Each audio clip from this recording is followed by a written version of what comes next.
너희는 믿음 안에 있는가? 너희 자신을 시험하고 너희 자신을 확증하라.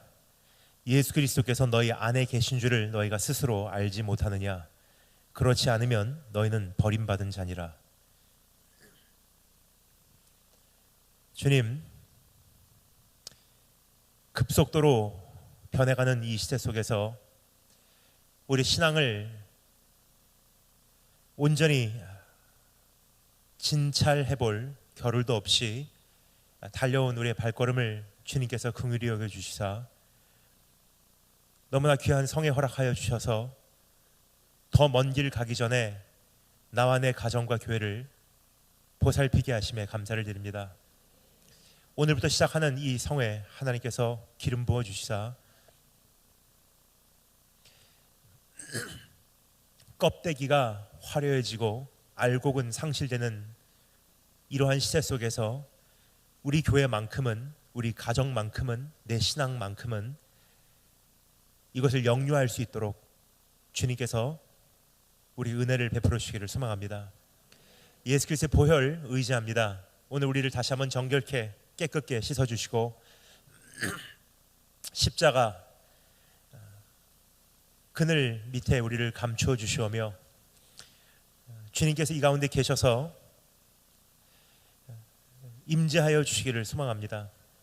주 성령께서 마음껏 기름 부으시고 전하는 자는 바로 전하게 하시고 듣는 자는 바로 이해할 수 있도록 지혜와 총명을 더하여 주시기를 소망합니다.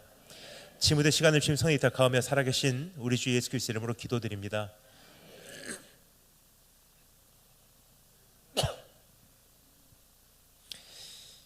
지금 기도드린 바와 같이 너무나 정신없이 지내온 우리의 나날들이 아니었나 생각이 됩니다. 그러한 가운데 하나님께서는 더 멀리 가게 하기 위해서 참 귀한 기회를 허락해 주셨습니다. 이제부터 시작되는 3일간의 이 기간 동안 여러분과 저는 내 신앙을 점검하게 될 것이고요, 참된 회개의 자리에 임하게 될 것이고요, 그리고 끝까지 완주할 수 있는 결단을 내리게 될 줄 압니다. 우선 오늘 첫 번째 이 말씀을 통해서 우리가 듣기를 원하는 한 가지 질문이 있습니다. 아마 이 질문은 우리가 한평생을 살면서 물을 수 있는 가장 중요한 질문이 아닌가 생각이 듭니다. 이것은 예수를 믿는 자나 안 믿는 자나 모두에게 해당되는 질문이고, 뿐만 아니라 특별히 교회를 다니는 우리라면, 신앙을 갖고 있다고 고백하는 나라면 더욱더 소중하게 여겨져야 될 질문이라고 생각을 합니다. 그 질문은 다름 아닌 나는 생명을 소유하고 있는가? 라는 질문입니다. 한평생 신앙생활을 한 후에 나에게 생명이 없다는 사실이 증명이 되면요, 한평생 우리가 신앙생활을 하는 수고가 헛되다는 결론이 나올 것입니다. 하지만 우리가 너무나 가볍게 때로는 내 자신을 진단하고 있지 않나 싶습니다. 교회 생활 열심히 하고, 헌금 생활 열심히 하고, 봉사 생활 열심히 하고, 어떠한 공동체 안에 내가 소속이 돼 있다면요, 내가 영생을 얻었다고 자부하고 내 자신을 살펴볼 겨를도 없이 마구 달려가는 것이 우리의 습성이기 때문입니다. 그러나 주님께서는 그러한 우리를 향해서 경고하셨던 말씀이 이미 존재한다는 사실을 여러분 기억하시는지요? 마지막 날 주님 앞에 많은 사람들이 와서 다음과 같은 내용으로 보고를 한다고 성경은 기록을 하고 있습니다. 내가 주님의 이름으로 마귀를 쫓았습니다. 내가 주님의 이름으로 병을 고쳤습니다. 내가 주님의 이름으로 예언을 했습니다. 여기서 알 수 있는 것은요, 이들은 모두 나름대로 나는 구원받았다, 나는 영생을 소유하고 있다, 나는 생명을 얻었노라 라고 자부할 수 있는 근거가 있었던 사람들이에요. 마귀를 쫓아낼 만큼 능력을 경험했고요, 병을 고칠 만큼 은사를 체험했고요, 예언을 할 만큼 주님의 음성을 들었다고 주님과의 친밀함을 어느 정도 소유하고 있었던 사람들이 아니었나 생각이 듭니다. 그러나 그들에게 주님께서 하셨던 말씀이 무엇입니까? 내가 너희를 도무지 알지 못하노라 그러세요. 우리말로는 조금 오해할 수 있습니다. 오늘까지는 알았는데 오늘은 아무리 생각을 해봤자 도무지 기억이 안 난다라고도 이 말씀을 오해를 할 수 있어요. 그러나 원어를 영어 성경이 정확하게 번역을 합니다. 이렇게 번역이 되어 있어요. I never knew you. 난 너를 단 한 번도 안 적이 없다. 네가 사역을 열심히 할 때나 예배를 열심히 드릴 때나 교회 생활을 할 때도 난 너를 단 한 번도 안 적이 없다. 그럼 여기서 어떤 분들은 즉각적으로 질문을 하실 거예요. 그런데 어떻게 사역에 열매가 있을 수가 있었습니까? 오늘 본론이 아니기 때문에 제가 짧게만 그 질문에 대한 답을 드리도록 하겠습니다. 내 안에 예수가 없어도요, 어느 선까지는 나를 통해서 역사가 나타나게 돼 있어요. 그 이유는 내가 외치고 있는 예수 그리스도의 이름 자체 안에 능력이 있기 때문에 기적은 일어나게 돼 있다는 거예요. 그것을 주님께서는 다른 곳에서 이렇게 말씀하시죠. 기적을 일으키시고 이렇게 정리하십니다. 이런 유는 기도와 금식 외에는 나갈 수가 없느니라 그래요. 뒤집어 보면요, 이런 뜻이에요. 어떤 유는 기도와 금식 외에도 나갈 수가 있다는 뜻이에요. 내 안에 예수가 있는지 그것을 정말로 살펴보는 것은요, 사역의 열매도 아니고 기도의 응답도 아니고 내 문제 해결도 아니라는 것입니다. 지금 우리의 가장 큰 문제는 다른 것에 있는 것이 아니라 바른 신앙 생활을 진단하는 이 기준 자체에 있지 않나 생각이 됩니다. 약 10년 정도 전부터 저는 대한민국 청소년 청년들을 열심히 섬겨왔습니다. 1년에 딱 2차례 그렇게 집중적으로 섬기고요, 나머지는 그냥 일반 집회나 이렇게 선교 활동으로 제 사역을 삼고 있습니다. 그러나 여름에 한 달, 겨울에 한 달, 이 2달만큼은 제가 집중적으로 대한민국 청소년 청년들을 위해서 제가 올인하고 있습니다. 근데 10년 전만 해도 어땠는지 아직도 이렇게 눈을 감으면 제 머릿속에 그림이 그려져요. 한 여름, 한 겨울 동안 한바탕 캠프들이 개최가 됐었어요. 한 캠프당, 대형 캠프라면요, 약 8차수가 진행이 됩니다. 한 차수당 2박 3일씩 해서 8번이 진행된다는 뜻이에요. 월, 화, 수 한 차수 마무리하고 곧바로 또 이어서 목, 금, 토 또 한 차수 마무리하고, 그럼 주일 지내고 또 월, 화, 수 또 목, 금, 토, 주일 지내고 월, 화, 수 이어서 또 목, 금, 토, 이와 같이 8차수가 약 4주에 걸쳐서 진행이 됩니다. 그 당시만 해도요, 한 기수당 참석하는 인원이 2,300명 참석 접수 마감, 2,300명 참석 접수 마감, 그렇게 4주간 진행이 됐었어요. 근데 여러분, 지나온 10년 동안을 가만히 우리 한번 생각해 볼까요? 한 계절도 그냥 넘어갔던 계절이 없었던 것 같아요. 제일 처음에 인도네시아에서 넘어온 구제역으로 시작을 하더군요. 그때만 해도요, 교회들이 이렇게 얘기했습니다. 이번에 교회가 이 사회가 좀 어수선한데 일단 이번 여름에는 우리 아이들 교회에서 모이고 내년쯤 돼서 우리 외부로 집회 보냅시다. 안정이 될 줄 알았어요. 근데 구제역이 안정이 될 때쯤 되니까 신종플루, 지카 바이러스, 에볼라, 메르스, 그 와중에 천안함 사고 터져요. 교회들이 또 그렇게 말했어요. 이번에는 나라의 분위기가 참 어수선하니까 교회에서 모이고 이 천안함 사고의 상처가 아물 때쯤 되면은 우리 아이들 외부 캠프로 보냅시다. 근데 천안함 사고의 상처가 아물 때쯤 되니까 세월호 사건 터져요. 그 와중에 대한민국 국민 인구 급속도로 고령화되고 가고요, 아이들은 서서히 그 모습을 감춰가기 시작합니다. 주 6일제에서 주 5일제로 바뀌게 돼요. 그리고 국가적인 차원에서, 문교부적인 차원에서 인권보호라는 명찰을 달고 이제까지는 학교 앞에서 진행되어 온 전도 활동과 학교 안에서 진행되어 온 기도 모임을 향한 적극적인 핍박이 진행이 됩니다. 밤새도록 살펴봐도 지나온 10년 어떻게 지나왔는지 다 말씀드릴 수 없지만 결론만 말씀드리도록 하겠습니다. 10년이 지난 오늘 어떻게 변했는지 말씀드리겠습니다. 이번에도 캠프를 한바탕 섬겼는데요, 지나온 10년 사이에 소형 캠프, 중형 캠프는 다 없어져 버렸어요. 안 모이니까. 이제는 손꼽을 만큼의 대형 캠프들만 몇 개 남아있어요. 근데 그 대형 캠프도요, 지금까지는 8차수를 돌렸다면 거의 모든 캠프가 2차수는 캔슬이에요. 안 모이니까. 6차수 겨우겨우 운영을 합니다. 근데 6차수도 어떻게 모이는지 말씀드리겠습니다. 제일 많이 모일 때, 피크, 하이라이트 때 1700명 모이면 야 진짜 많이 모였다. 나머지 5차수 400명, 700명, 1000명 모이면 성공이에요. 요약합니다. 지나온 10년 사이에 대한민국 청소년 청년 숫자 거의 5분의 1이에요. 그래서 여러분께 꼭 질문을 드리고 싶은 것이 있습니다. 여러분의 이제부터 10년 후가 상상해 가시는지요? 10년도 안 걸리게 지금 대한민국 교회는 큰 위기를 맞이했어요.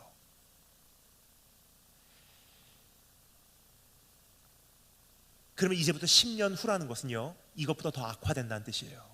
사회적으로, 국가적으로, 시대적으로.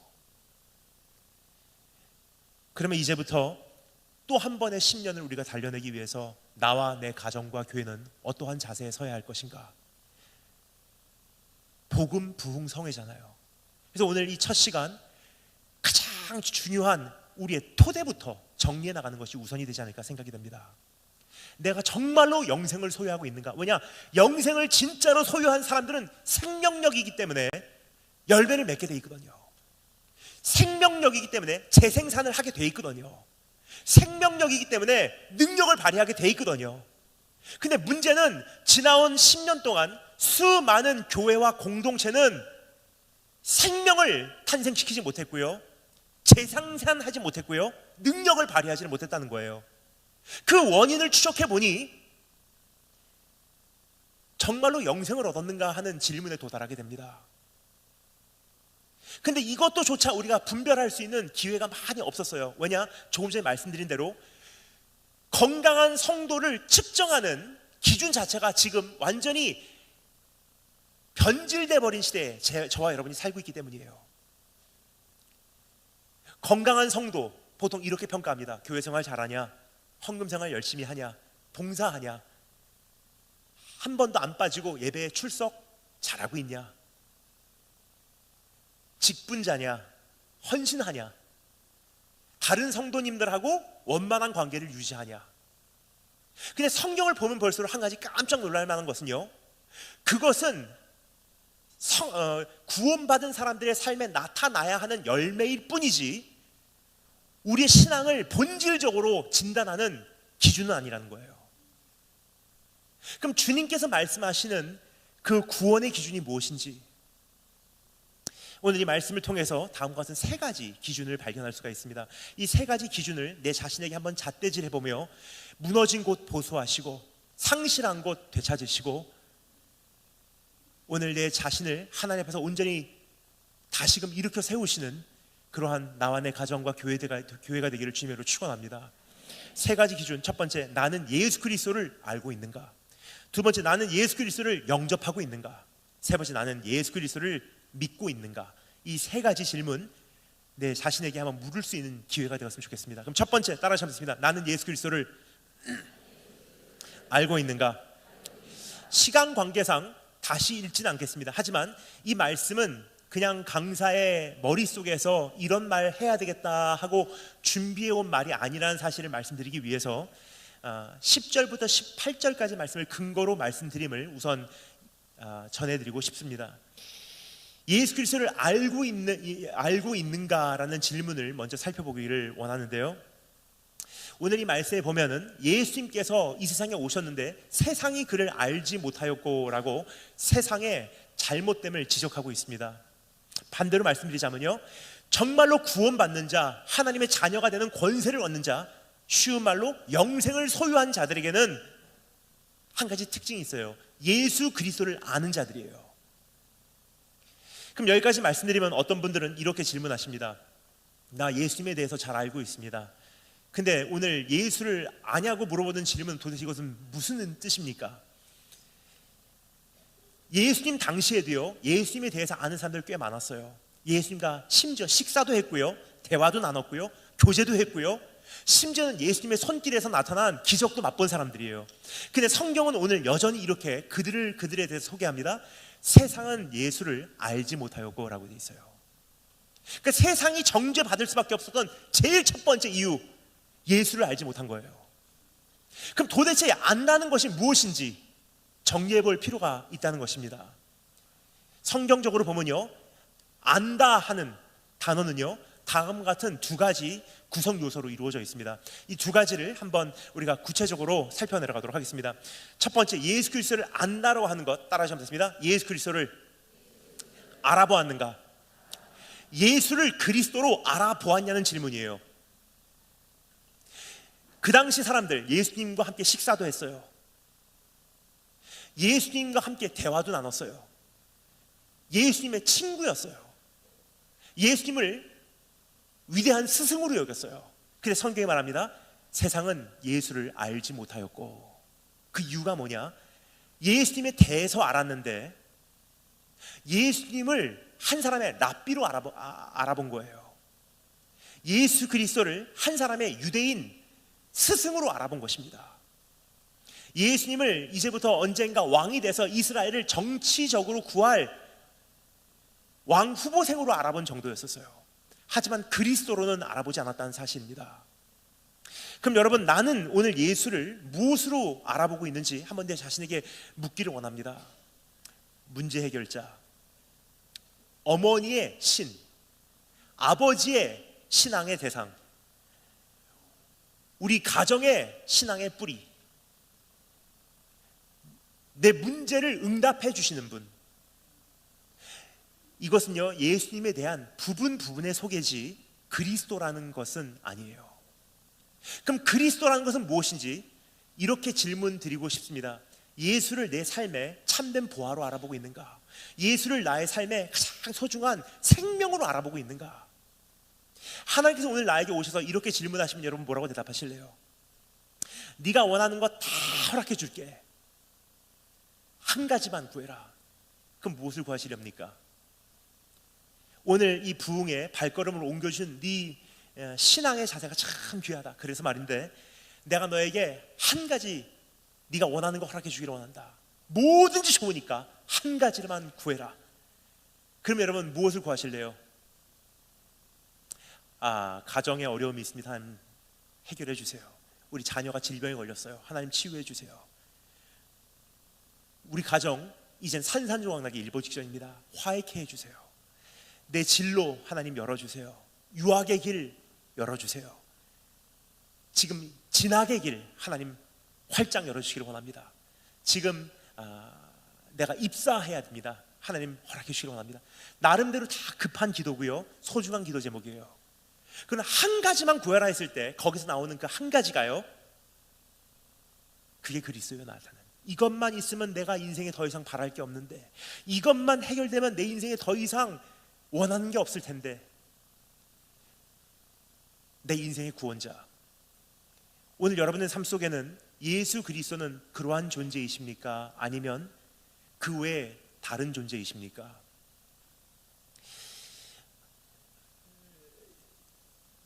이스라엘 민족이 출애굽을 한 다음에 광야로 들어옵니다.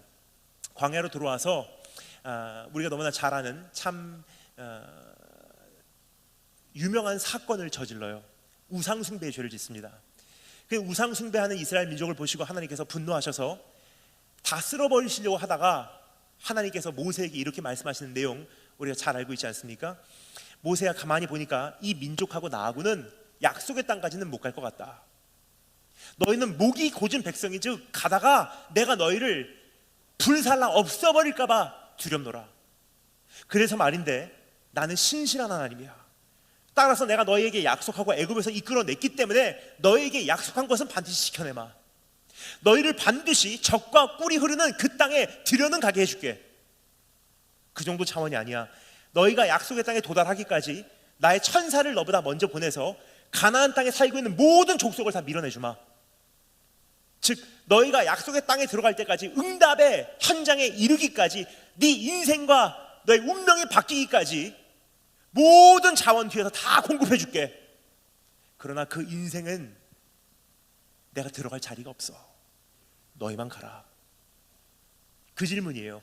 그 질문을 오늘 주님께 나에게 물으시면 여러분 뭐라고 대답하실래요? 네가 원하는 기도 제목 응답해 줄게. 네가 원하는 가정 문제 해결해 줄게. 네가 원하는 유학과 진로의 길 활짝 열어줄게. 취업 오케이. 근데 그 인생에는 내가 들어갈 자리가 없어. 너만 가라. 난 신실한 하나님이야. 너에게 그게 그렇게 소중하다면 내가 응답해 주마. 그러나 나는 너희와 함께 가지 아니하리라. 말씀하시면 여러분 뭐라고 대답하실래요? 주님, 너무나 오랫동안 기도해온 바라 일단은 아멘으로 화답하겠습니다. 그리고 저도 인정이 있기 때문에 먼저 일단은 들어갈 테니 문 열어놓고 기다릴 테니까 언제든지 마음 바뀌시면 오시기 바랍니다. 그렇게 응답하실래요? 모세가 뭐라고 대답했는지 여러분 기억하십니까? 이렇게 대답을 해요.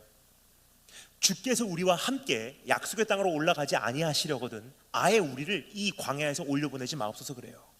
번역합니다. 이런 뜻이에요. 약속의 땅에 들어간다 한들, 적과 꿀이 흐르는 현장에 도달한다 한들, 기도 응답이 드디어 이루어진다 한들, 진학과 취업과 유학이 드디어 길이 활짝 열린다 한들, 거기에 주님 계시지 않으면 거기는 또 하나의 형태의 광야일 것입니다. 그러나 지금 내가 처해 있는 이 환경이 아무리 광야라고 하여도 산산조각난 가정, 숨막히는 현실, 문제, 무대 한복판이라 할지라도 주님이 나와 함께 계신다면 난 이미 목적지에 도달했습니다. 즉 그리스도라는 것은요, 내 인생의 목적, 내 인생의 토대, 내 인생의 기둥, 내 원동력, 내 인생이 발견한 최고의 보화, 내가 궁극적으로 도달하기를 원하는, 내가 그토록 얻기를 원하는 목적지예요. 예수 그리스도라는 그분이 여러분에게는 그런 분이십니까? 아니면 다른 곳에 도달하기 위한 하나의 방법론이라는 질문이에요. 이것을 제가 좋아하는 한 목사님께서 이렇게 질문을 하시더라고요. Do you find Jesus Christ beautiful or useful? 전혀 다른 질문이에요. 예수 그리스도를 여러분께서는 아름답게 여기십니까? 아니면 유용하게 여기십니까? 라는 질문이에요. 참 중요한 질문이에요. 여기서 내가 진짜로 영생을 얻었냐 아니면 멸망하느냐가 운명이 갈라진다는 거예요. 예수 그리스도가 필요한 사람들도요 열심히 신앙생활해요. 예배생활 열심히 합니다. 왜냐? 예배를 드려야지 복이 오니까, 헌신을 해야지 우리 가정의 축복을 받으니까, 헌금을 내야지 하나님께서 내 자녀들 복 주시니까. 예수님이 나에게는 필요한 존재예요. 유용한 존재란 뜻이에요. 그 사람들도 겉으로만 보면요 진짜로 신앙생활 열심히 해요. 근데 우리가 일반적으로 건강한 성도를 진찰하는 기준이 무엇입니까? 신앙생활 열심히 하냐는 거예요. 우리는 그러한 기준에 합격됐다고 착각을 하고요, 나는 영생이 있다고 단정 짓습니다. 그리고 한평생을 달려가는 거예요. 근데 마지막 날 주님 앞에 서서 주님께서 주시는 책망의 말씀, 내가 너희를 도무지 알지 못하노라. 성경에서 이것을 다른 곳은 뭐라고 말하고 있죠? 다 주여 주여 하는 자마다 다 천국에 들어갈 수 없대요. 오히려 하늘나라로 들어가는 문은 심히 좁고 협착하여 들어가기를 원하는 사람들은 많으나 진정 들어간 사람들은 극히 소수라고 말하고 있어요. 그러면 내가 어느 자리에 서 있는지 이제는 살펴봐야 할 때예요. 그 사도 바울이 뭐라고 말했죠? 제가 조금 전에 읽어드린 그 기도 전에 읽어드린 구절에 이렇게 기록이 되어 있습니다. 너희는 정말로 신앙 안에 있는가, 믿음 안에 있는가, 생명 가운데 있는가 스스로 시험해보고 확증하라 그래요. 너희가 구원을 받은 줄을 너희가 스스로 알지 못하느냐? 만일 그렇지 아니하면 버림받은 자니라 라고 고린도후서에서는 소개를 하고 있습니다. 여러분 어떻습니까? 오늘 정말로 예수 그리스도 한 분만으로 만족하고 계십니까? 그분을 아름답게 여긴다는 것은요, 하나님 정말 난 주님을 원해요. 다른 거 다 필요 없어요. 주님 한 분을 얻으면 난 더 이상 바랄 게 없습니다. 다른 것을 버리고 예수를 얻기를 원하냐? 아니면 다른 것을 얻기를 위해서 예수를 선택하냐는 질문이에요. 제가 고등학교 시절에 참 음악을 싫어했어요. 노래도 잘 못 부를 뿐더러 음악성이 저에게는 굉장히 음악성이 저에게는 없었습니다. 근데 제 음악 선생님께서 이제 숙제를 내주시는 거예요. 모차르트를 듣고 와라. 그래서 모차르트를 이제 듣고 그거에 대한 감동문을 써갖고 레포트를 제출을 해야 되는 거예요. 근데 모차르트 클래식 음악 여러분 들어보셨죠? 클래식뿐만 아니라 음악을 별로 좋아하지 않은 저에게는요, 모차르트 음악을 듣는 1분 1분이 통증이었어요. 그 당시만 해도 카세트 테이프였었어요. A면 딱 넣고 플레이를 누릅니다. 한참을 듣다 보면요, 한 10분쯤 들은 것 같아요. 돌아보면 1분밖에 안 지났어요. 그러면 졸고 있는 거예요. 나중에는 짜증이 나기 시작해요. 왜 여기는 가사가 없냐? 근데 그렇게 싫으면서도 모차르트를 들어야 돼요. 왜냐? 그렇게 해야지 음악 성적 나오고요, 음악 성적이 그래도 제대로 나와야지 모든 평균 성적이 유지가 되고요, 평균 성적이 유지가 돼야지 대학 갈 때 지장이 있지 않고요, 대학을 그렇게 잘 가야지 취업이 되고요, 취업이 돼야지 내가 원하는 것을 살 수 있기 때문에. 그럼 결국 뭐죠? 모차르트를 공부하는 것, 내가 살고 싶은 인생을 더 잘 살 수 있도록 모차르트를 이용한 것뿐이에요. 시간이 많이 지납니다. 재작년인가 3년 전인가 그렇습니다. 제가 독일 베를린에 이제 말씀을 전하러 갔습니다. 베를린에서 집회를 마쳤는데요, 금토일 집회를 마치고 그 다음 목적지에서 또 금토일 집회를 하는데 월요일부터 목요일까지가 4일이 열려버렸어요. 이 금과 같은 시간을 어떻게 보낼까? 베를린에 남아있는 것도 숙소비가 보통이 아니에요. 그럼 이 4일 동안 어떻게 내가 시간을 활용해야 될까 고민을 하기 시작합니다. 조금 고민 후에 제가 결정을 했어요. 비엔나로 가는 표를 끊었어요. 비엔나로 날아갑니다. 약 2시간도 안 되는 시간에 비엔나에 도착해요. 도착해서 못 먹어도 괜찮아, 안 입어도 괜찮아, 모든 예산 다 쥐어짜서 모차르트 콘서트를 들으러 찾아갔어요. 참 많은 고상한 분들이 오시더라고요. 저 역시도 블랙 수트, 검은 양복 입고 검은 넥타이 하고 정식으로 위너 스타스오퍼 오페라 하우스에 찾아갔습니다. 그 고상한 분들과 함께 앉아서 함께 모차르트 음악회를 듣는데요, 그분들은 다 박수도 진짜 고상하게 치시더군요.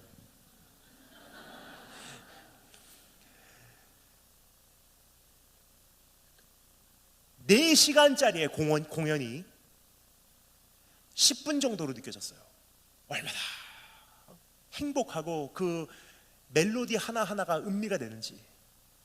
끝나고 그 여운이 남아있어서 그 공연 팜플렛을 앞에다가 두고 계속 읽어가며 그 오페라 하우스를 떠나지 못하고요, 그 주변에 있는 카페에서 밤을 지냈던 기억이 납니다.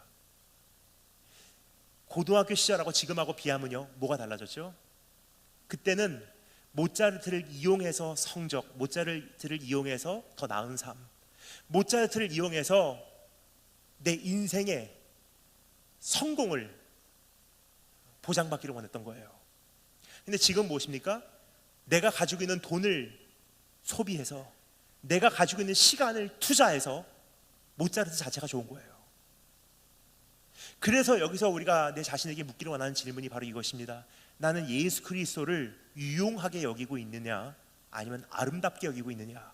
조금 더 쉬운 말로 해볼까요? 예수 그리스도를 이용하기를 원하냐, 아니면 사랑하고 있냐라는 질문이에요. 여러분 어떻습니까? 예수를 정말로 그리스도로 여긴다는 것은요, 주의 인자가 나의 생명보다 낫습니다라는 고백이에요. 하나님, 나 죽어도 괜찮아요. 정말로 주님의 인자하심 때문에 나는 그것으로 충분합니다라는 고백이에요. 그것이 영생을 얻는 것, 구원을 받는 것의 첫 번째 기준이라고 이해해 주시면 정확합니다. 왜냐? 그 사람들이 누릴 수 있는 것이 무엇입니까? 천국이에요. 어디서? 죽은 다음에 가는 것 아니에요. 예수를 소유하면요, 성경에 우리가 찬양하죠, 그 어디나 하늘나라예요. 경험하신 분들 계실 거예요. 똑같은 집, 똑같은 내 방인데 내 마음가짐이 어떠냐에 따라서 똑같은 공간이요, 천국이 될 수 있고 지옥이 될 수 있어요. 아무리 완벽한 환경이라고 해도 내 안에 목마름이 있고 갈증이 있고 공허함이 있고 외로움이 있고 허전함이 있고 죄책감으로 시달리게 되면요, 그 공간이 지옥이에요. 그러나 아무리 힘든 상황이라고 해도요, 채워짐이 있고 만족함이 있고 난 이미 목적지 도달했어 라는 확신이 있으면요, 이것으로 충분해, 정말 잘 살았어 라는, 잡을 거를 잡아냈어, 소유할 걸 소유해냈어 라는 확신이 있으면요, 그 어디나 하늘나라예요. 그래서 여러분, 여기서 이미 예수를 유용하게 여기냐 아름답게 여기냐에서 내 삶이 지옥이 되냐 천국이 되냐가 갈라진다는 거예요. 그럼 천국과 지옥이라는 운명은요, 죽은 다음에 우리가 발견하는 게 아닙니다. 보통 이렇게 예수님 영접시키죠? 예수님 영접해요. 그러면 꼭 묻는 질문이 있어요. 이제 죽으면 천국 갑니까 지옥 갑니까 물어봐요. 그래서 나는 잘 모르겠지만, 예수님 지금 막 믿었기 때문에 잘 모르겠지만 천국 갑니까? 그렇게 물어보면 형제님 확신을 가지셔야 돼요. 그 우리가 일반적으로 생각하는 그 믿음의 확신, 구원의 확신, 쇠뇌교육이라고 생각을 합니다. 믿어야지. 의심, 사탄아 물러가라. 믿어야지. 근데 그것은 믿는 게 아니에요. 믿음의 확신은요, 성경이 이렇게 말해주고 있습니다. 믿음은 바라는 것의 실상이요, 보이지 않는 것의 증거래요. 뭐냐? 믿어야지 하는 영적, 정신적 쇠뇌교육이 아니라는 거예요. 성경에서 말하는 이 믿음이라는 것은요, 근거, 증거, 확실한 거라는 거예요. 왜 이것을 확실하다고 말할까요? 성경에서 말하는 영생이라는 개념이 뭔지 설명드리겠습니다. 한평생을 살다가 죽는 그 순간 영원한 생명을 얻냐 영원한 멸망을 얻냐가 여기서 갈라지는 거예요. 우리가 일반적으로 생각하는 천국, 한평생 살다가 죽은 다음에 육신 다 벗어버리고 내 안에 있는 속사람만 날개짓치고 하늘나라 올라가서 영원토록 천국이라는 곳에서 사는 것이 영생이라고 생각을 해요. 그러니까 이 땅의 삶과 하늘나라의 삶이 별로 연관이 없다고 생각을 합니다. 그냥 여기서 착하게 살면은 나중에 천국 가서 잘 살 수 있겠지. 그것은 성경적 개념이 아니라는 거예요. 그것은 오히려 이방 종교예요. 성경에서 말하는 천국 개념이 무엇이냐? 따라하시면 되겠습니다. 오늘부터, 지금부터 영원까지 지속되는 삶. 구원의 확신이라는 게 뭐냐면요, 어떻게 내가 정말로 구원받는지 알 수 있냐? 오늘을 보면은 내가 영생을 얻을 것이냐 지옥을 할 것이냐를 알 수 있다는 거예요. 왜요? 오늘부터 지속된 삶이기 때문에.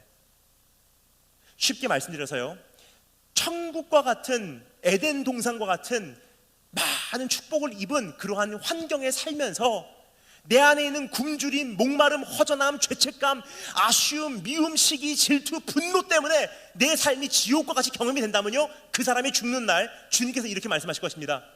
영원토록 연장시켜줄게. 반대로 말씀드릴까요? 산산조각난 가정, 부모님 떠나가고 돌아가시고 사고나고 불행하고 가난하고 어렵고 막히고 장애, 질병, 근데 주님 계셔요. 내 마음 채워주세요. 만족하고 행복하고 안심되고 평안하고 왠지 모르는 확신이 생기고 소망이 있고, 내 그러한 작은 집 한 구석이요 천국이에요. 그 사람이 한평생을 살다가 죽는 날 그 사람에겐 주님께서 이렇게 말씀하십니다. 영원토록 연장시켜줄게. 지금부터 영원토록 지속되는 것이 우리 영원한 운명이에요. 그러면요, 천국 가냐 지옥 가냐는 어떻게 알 수 있죠? 오늘을 보면 되는 거예요. 즉 오늘 에덴 동산과 같이 다 하나님께서 허락해 주신 축복 속에 살면서도 예수 하나 없어서 굶주림과 허기짐과 공허함과 외로움과 죄책감으로 시달려서 산다면 확신하시기 바랍니다. 지옥 가요. 그런데 만만치 않은 환경이라고 해도요, 예수 그리스도 한 분만으로 내가 채워졌기 때문에 그분 사랑하니라고 내가 정신없어서 그분 한 분만을 통해서 내가 만족을 하기에 그 어디나 초막이나 궁궐이나 이미 하늘나라로 경험하고 계신 분들은요, 확신하시기 바랍니다. 마지막 숨을 내쉰 후에는 주님과 함께 낙원에 있을 것입니다. 그래서 질문입니다.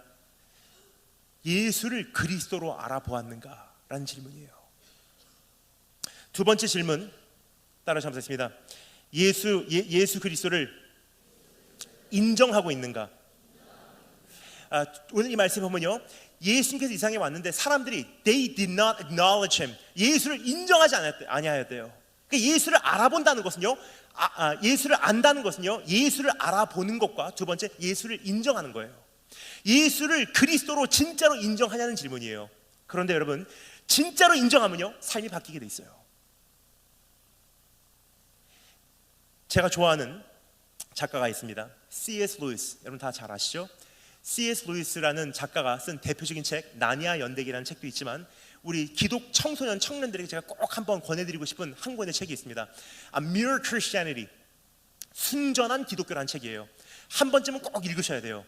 이 책을 읽으시잖아요, 학교에서 무신론자 친구들이, 다른 종교 친구들이 기독교에 대해서 공격할 때 어느 정도 답할 수 있는 질문에 대한 준비가 생겨요. 그래서 꼭 권해드립니다. 근데 그 순전한 기독교라는 책에서 이런 내용이 기록이 돼 있어요. 성경을 진짜로 우리가 읽잖아요. 그러면 하나님에 대해서, 예수님에 대해서 우리가 내릴 수 있는 결론이 딱 세 가지밖에 없다는 거예요. 세상 사람들 이렇게 말하는 분들 꽤 계십니다. 내가 예수는 누군지 모르겠지만, 내가 성경을 읽지 않아서 누군지는 잘 모르겠지만, 그 예수라는 분은 뭐 나쁘지 않은 분 같아. 굉장히 그냥 인격이 좋으신 분 같아.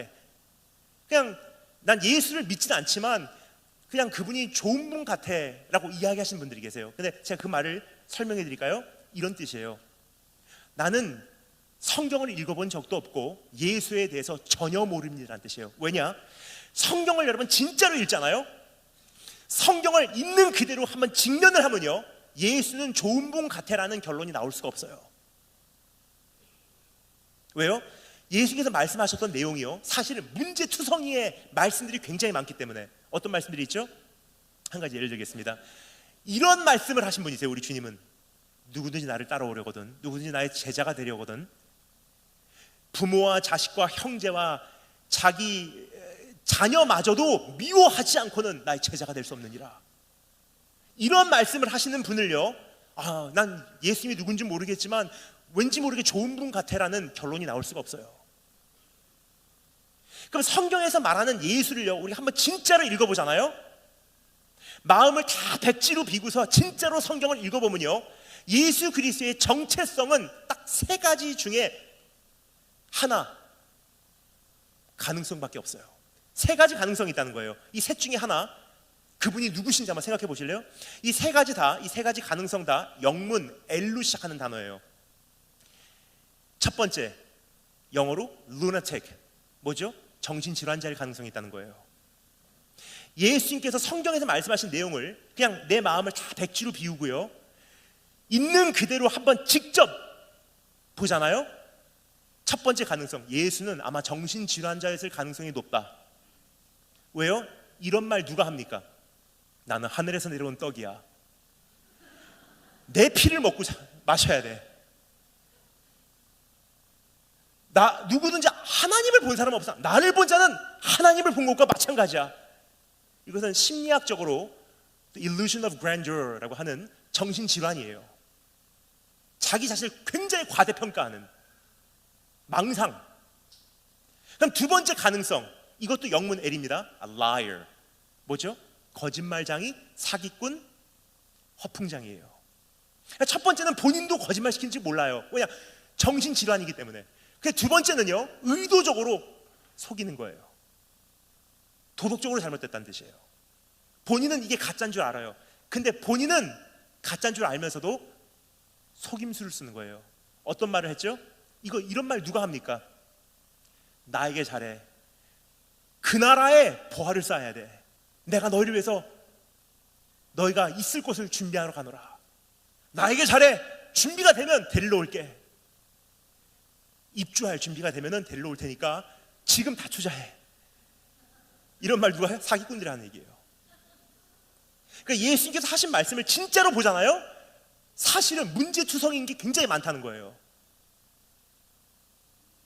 세 번째 가능성, 이것도 영문의 L입니다. The Lord. 실로 그분은 주님이라는 결론이에요. 자, 그러면요, 시간 관계상 다 살펴볼 수 없습니다. 하지만 짧게만 제가 설명을 드릴게요. 그분은 정신질환자냐? cannot be. 절대로 그럴 수가 없어요. 왜 그러냐? 설명을 드리겠습니다. 저는 대학생 때 심리학을 전공을 했어요. 심리학을 전공을 했는데 정신질환자들 굉장히 많이 경험을 합니다. 근데 정신질환이 다양하더라고요. 이런 병 저런 병 다양해요. 강도도 다 다르고요. 근데 정신질환에는 어떠한 정신질환이든 딱 한 가지 공통점이 있어요. 아무리 정신질환의 강도가 심하든 심하지 않든 하나의 공통점이 있습니다. 그 공통점이 뭐냐? 일관성이 있냐 없냐예요. 정신질환자들의 한 가지, 모든 정신질환자들의 공통점, 일관성이 떨어져요. 오늘 아침의 기분하고 저녁의 기분이 전혀 달라요. 어제 했던 이야기하고 오늘 했던 이야기가 다 달라요. 어제 내가 인생을 바라보는 관점하고 오늘 내가 인생을 바라보는 관점이 다 달라요.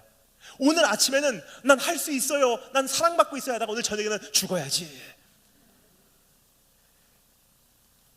그 업앤다운이 있다는 거예요. 일관적이지 못하는 거예요. 정신적으로나 지성적으로나 일관성이 없어요. 근데 예수님의 인생 어땠습니까? 한평생이요, 일관성이 관통하고 있어요. 한 가지 예를 들까요? 예수님 가장 어렸을 때 대한 기록이 성경에 기록이 되어 있습니다. 예수님께서 육신의 부모님하고 예루살렘 성을 방문을 하세요. 근데 안 계신 거예요.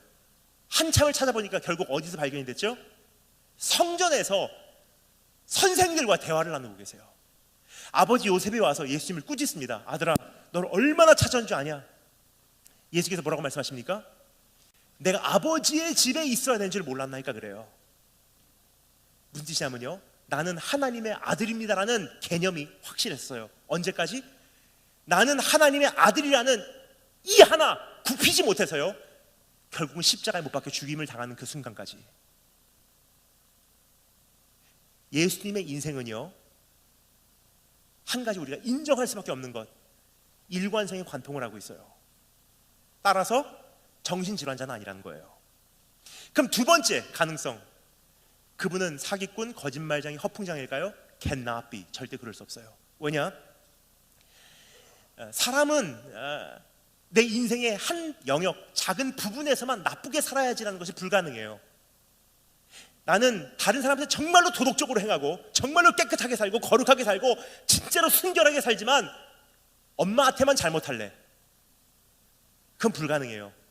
처음에는 작은 거짓말이요, 엄마한테, 선생님한테, 친구한테, 사회에게 사기로, 정식으로, 법적으로 잘못된 일로 연결이 되게 돼 있어요. 가정에서의 잘못된 삶이요, 처음에는 그렇게 시작을 해도요, 그러한 삶은 전염되고 감염되고 번져가게 돼 있다는 거예요. 왕성해지게 돼 있다는 거예요. 근데 예수님의 삶이요, 비록 가르침이 그 한 영역에서만 사기일 수가 없다는 거예요. 왜냐? 다른 영역 한번 살펴볼까요? 제자들 발시키세요. 난 너희를 위해서 죽으러 간다고 십자가 달리셨어요. 아무도 찾아보지 않는 사람 찾아보고 그 소외된 사람들을 위로하세요. 그분의 가르침은 어떻습니까? 네가 먼저 섬겨라, 서로 사랑하라, 서로를 섬겨줘라. 그런 분이요, 한 구석에서는 사기를 친다는 것은, 이것은 이론적으로 맞지 않는 거예요. 따라서 그분은 사기꾼도 아니라는 거예요. 그럼 우리가 유일하게 남은 딱 한 가지 결론이 있어요. 그분은 누구시라고요? 주님이에요. 지금 제가 이 말씀을 왜 드리냐면요, 이론적으로 따져봐도, 논리적으로 따져봐도 그분에게는 결론이 딱 한 가지밖에 없어요. 그분은 실로 자신이 주장하신 대로 주님 자체라는 거예요. 그럼 그분이 진짜로 주님이라는 것은요, C.S. 루이스가 말합니다. Then we're in big trouble. 그럼 우리 큰일 났다는 거예요. 왜요? 그분이 주님이라는 것이 실로 우리 삶 속에서 증명이 돼버렸잖아요. 그러면요, 성경 전체도 진짜라는 결론이 나오는 거예요.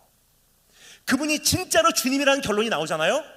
그러면 성경 전체가 진짜인 거로 살아계신 하나님께서 더러운 나를 위해서 이 땅에 오셔서 십자가에 못 박혀 죽어주셨다는 것도 사실인 거예요.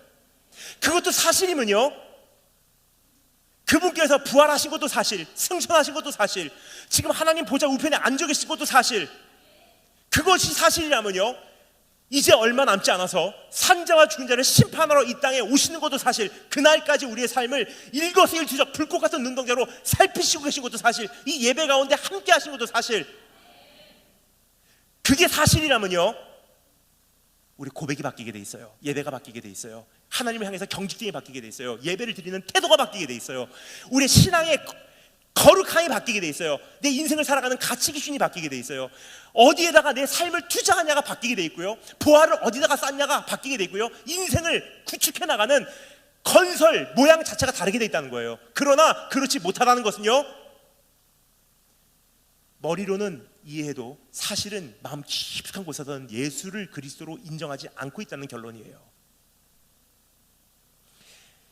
그만큼 예배에 경직되지 못하고 엎드려지지 못하고 올인하고 마음을 다하고 성품을 다하고 힘을 다하여 하나님을 사랑하지 못한다는 것은요, 사실은 마음 깊숙한 곳에서는요 인정하지 않고 있다는 뜻이에요. 그래서 성경이 말하고 있는 거예요.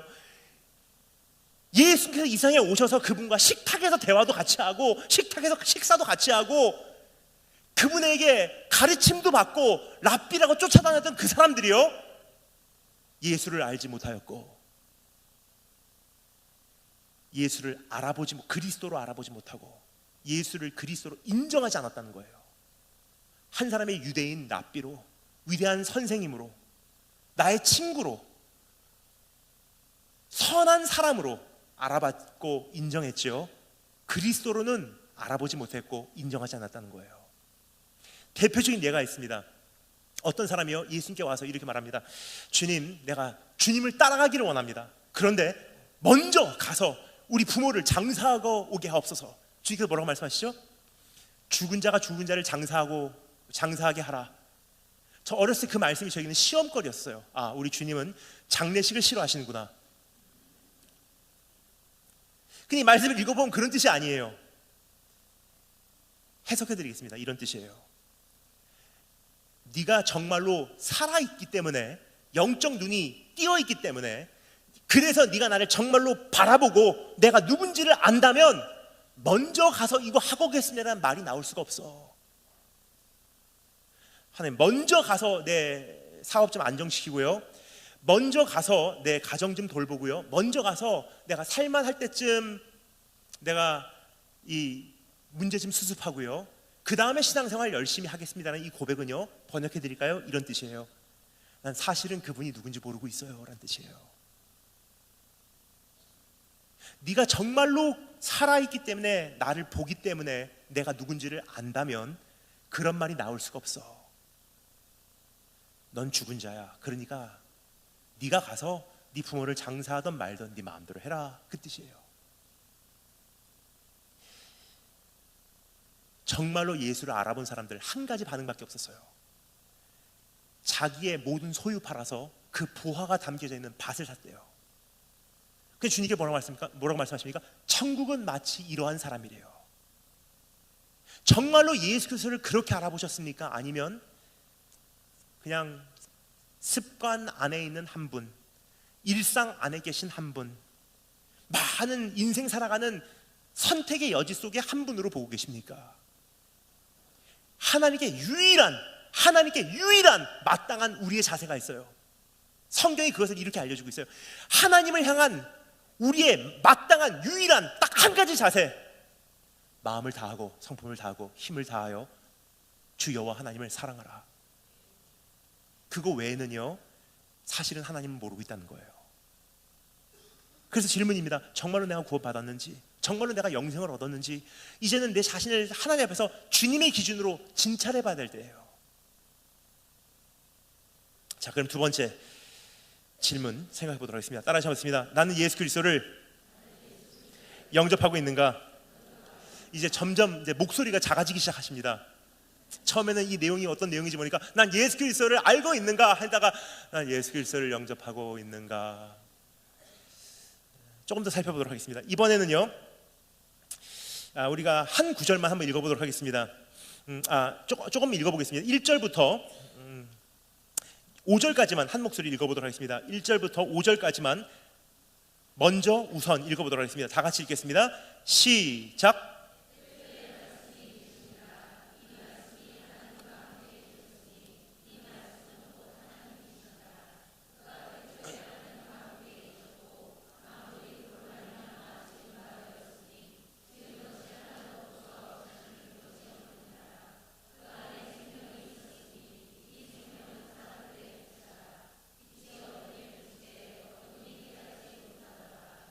아멘. 그리고 건너뛰어서 우리가 9절부터 12절까지 한 목소리 읽겠습니다. 9절부터 12절까지 다 같이 한 목소리로 한 번 더 읽겠습니다. 시작.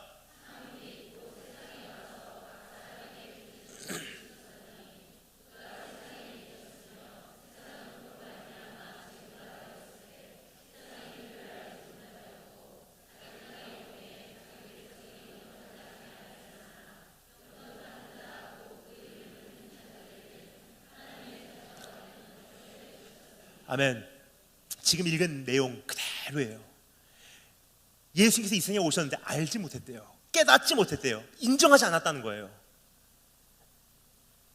뿐만 아니라 예수를 영접하지 않았다고 성경 기록하고 있어요. 여기까지 말씀드리면 어떤 분들은 이미 안심을 하세요.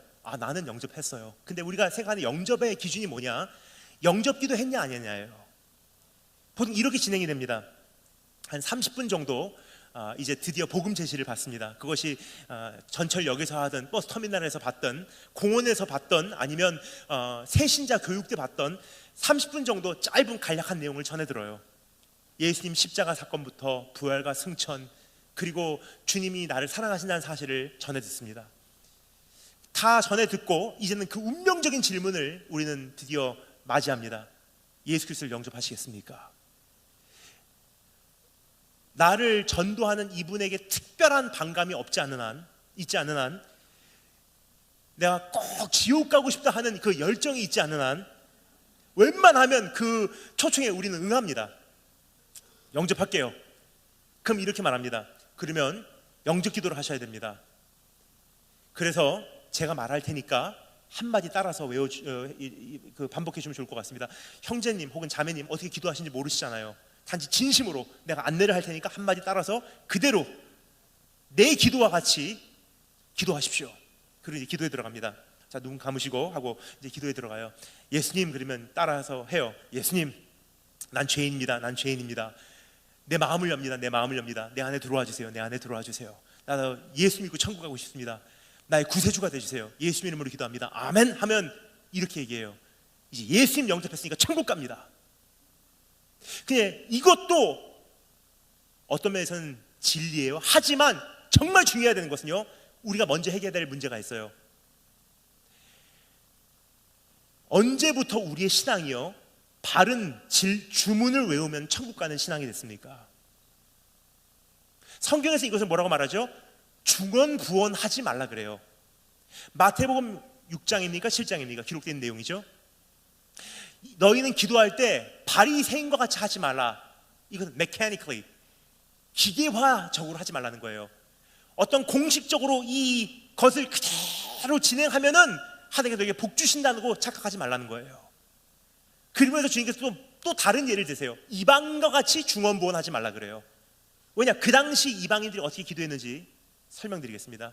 우리가 일반적으로 생각하는 중언부언하는 기도는 뭐냐? 말도 안 되는 이것도 구하고 저것도 구하고 하나님 이렇게도 말해보고 말 주변머리도 없이 그냥 이야기하는 그것을 중언부언이라고 생각을 해요. 하지만 이방인과 같이 중언부언하지 말라는 것은요, 그 당시 이방 종교를 주님께서 가리키고 있었던 거예요. 그 당시 이방 종교는 어떠한 종교였냐? 우리로 말하면 무당을 생각하시면 정확합니다. 무슨 뜻인지는 모르겠어요. 하지만 그 똑같은 말을 계속 반복하잖아요. 주문을 외우는 거예요. 예를 들어서 비나이다 비나이다 비나이다 비나이다, 이 주문, 이것을 몇 번 하느냐에 따라서 하나님의 보좌가 움직인다고 착각하지 마. 뭐죠? 하나님을 네가 몇 마디 하냐에 따라서 하나님의 보좌를 이렇게 했다 저렇게 했다, 하나님의 마음을 이렇게 했다 저렇게 했다 움직일 수 있는 그러한 존재로 여기지 말라는 거예요. 왜냐? 그런 사람들은 하나님께서 주셨을 때 은혜를 모르기 때문에, 내가 기도해서 한마디라도 더해서 은혜가 임했다고 착각을 하기 때문에. 여기서 말하는 중언부언이라는 단어가 제 관심이 끌리는 단어예요. 왜냐? 우리가 보통 기도할 때 그 주문을 외우면 된다고 생각해요. 그리고 그 주문을 잘 외우면요, 영접했다고 우리가 착각을 합니다. 어떻습니까 여러분? 혹시 그렇게 영접하고 내 신앙을 정말로 살펴볼 겨를도 없이 달려온 발걸음은 아니었는지 내 자신을 한번 돌아봤으면 좋겠습니다. 그래서 주님께서 말씀하시죠. 누가 주여 주여 하는 자마다 다 하늘나라에 가는 게 아니래요. 그렇다면 영접한다는 것이 무엇인지 이제 설명을 드려야 될 것 같습니다. 주님께서 이렇게 말씀하시죠. 사람이 입으로 시인하여 구원에 이르고, 마음으로 믿어 구에 이르고, 입으로 시인하여 입으로 시인하여 빨리 진행하려고 하다 보면 이렇게 헷갈릴 때가 있으니까 양해해 주시면 감사하겠습니다.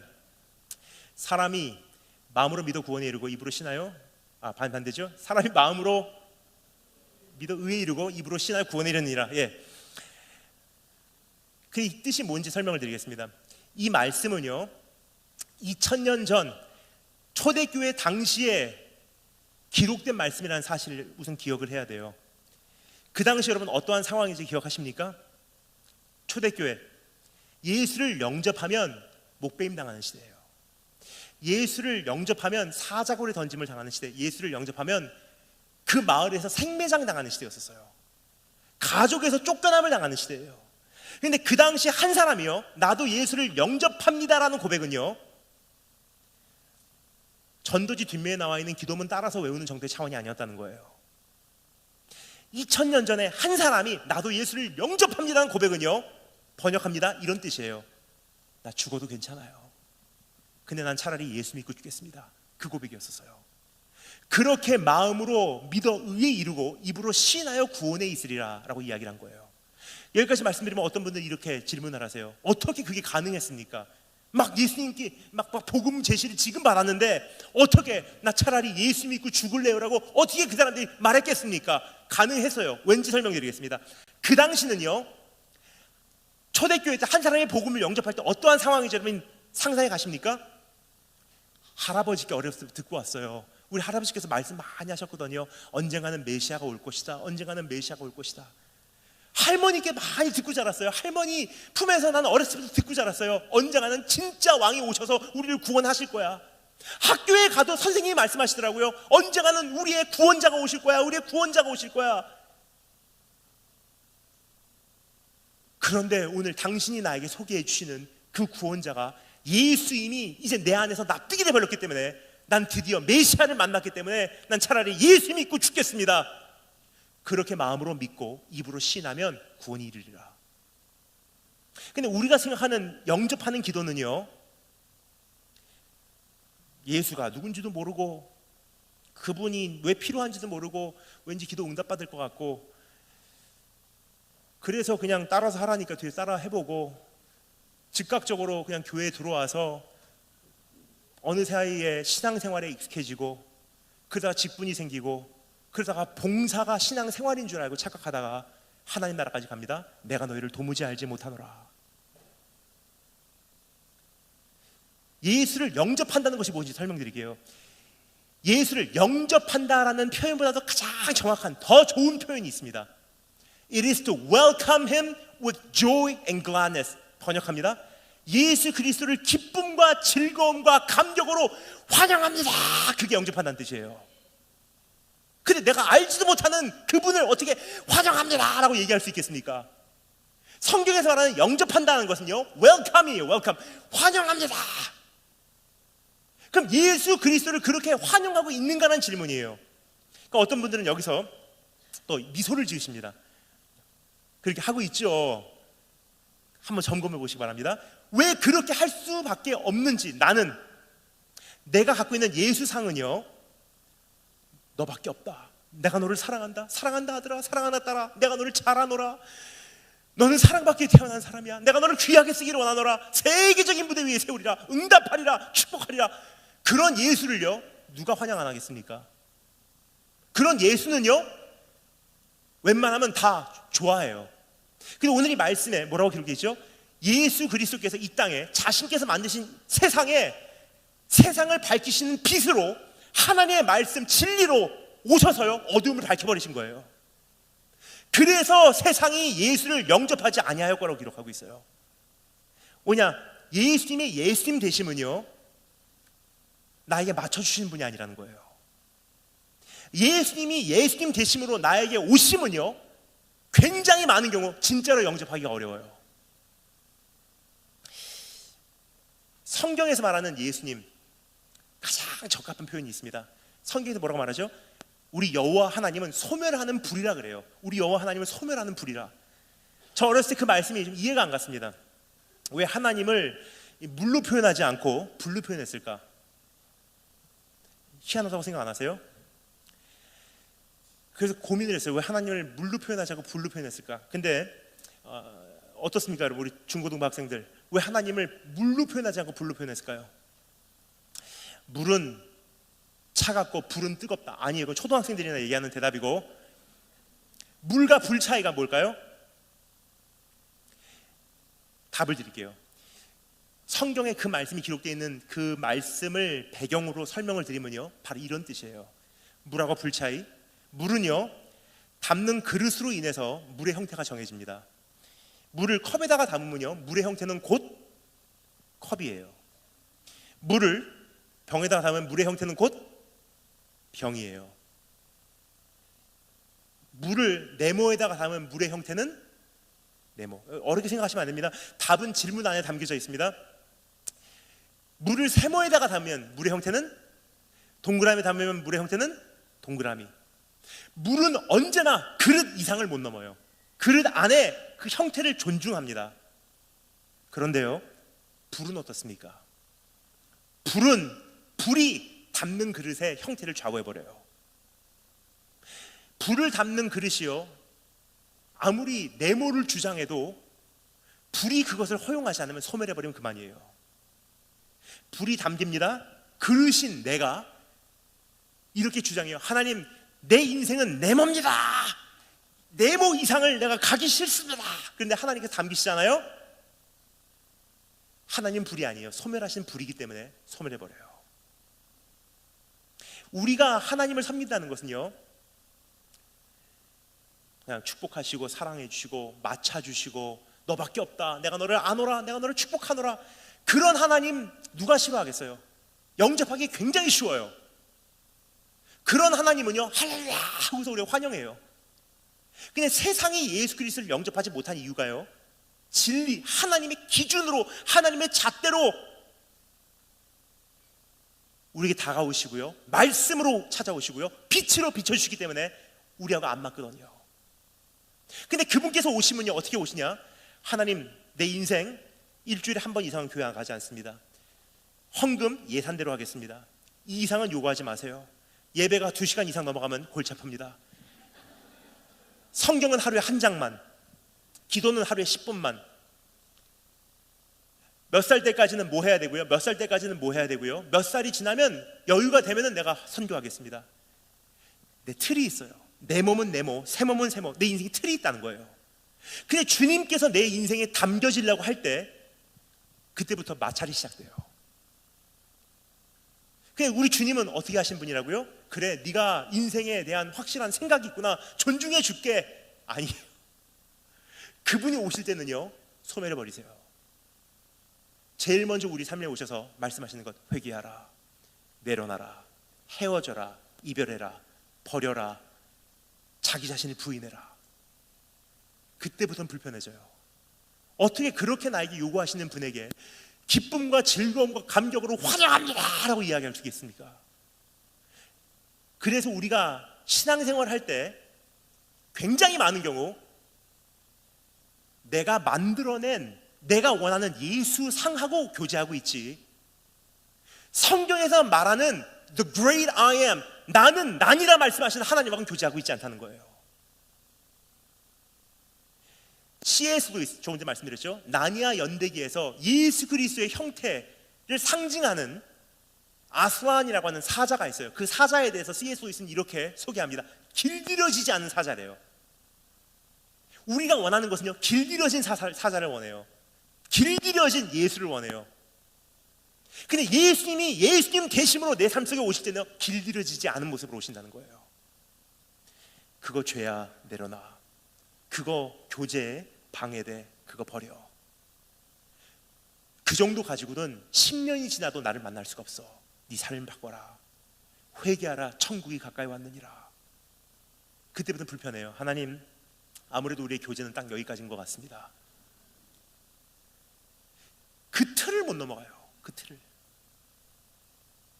그래서 많은 부흥회 다니는데요, 굉장히 많은 경우 부흥회가 어느 선을 못 넘는 이유가 있어요. 왜냐? 성도들이 딱 내가 원하는 예수를 가지고 오기 때문에 그 예수의 틀에 안 맞으면요, 거절이에요. 그냥 내가 원하는 예수를 뛰어넘어서 예수님이 예수님 되심을 진짜로 경험하잖아요. 그때부터 인생의 변화가 있는 거예요. 어떻습니까, 여러분? 정말로 예수를 영접하고 계신지. 영접한다는 것은요, 내려놓는다는 뜻이에요. 영접한다는 것은요, 명령을 받아들인다는 뜻이에요. 영접한다는 것은 회개한다는 뜻이에요. 영접한다는 것은 이별한다는 뜻이에요. 영접한다는 것은 내 가는 길을 포기한다는 뜻이에요. 그러니까 쉽게 영접한다고 우리가 말을 할 수가 없어요. 행동이 안 따라주기 때문에. 이렇게 다니다 보면 저에게 질문을 하십니다. 다니엘 목사님은 결혼하셨습니까? 라는 질문이에요. 결혼할 나이는 지금 굉장히 많이 지나가고 있는 것 같아요, 제 생각에는. 그런데 저는 아직 미혼입니다. 이렇게 하다 보면 어떤 분들은 질문을 하십니다. 사도 바울과 같은 은사가 있으시겠군요. 절대 그런 거 없습니다. 제 기도하는 바는 절대로 사도 바울과 같은 은사만은 주시지 마시옵소서, 이 산을 나에게 옮기시옵소서 하고 기도를 하고 있어요.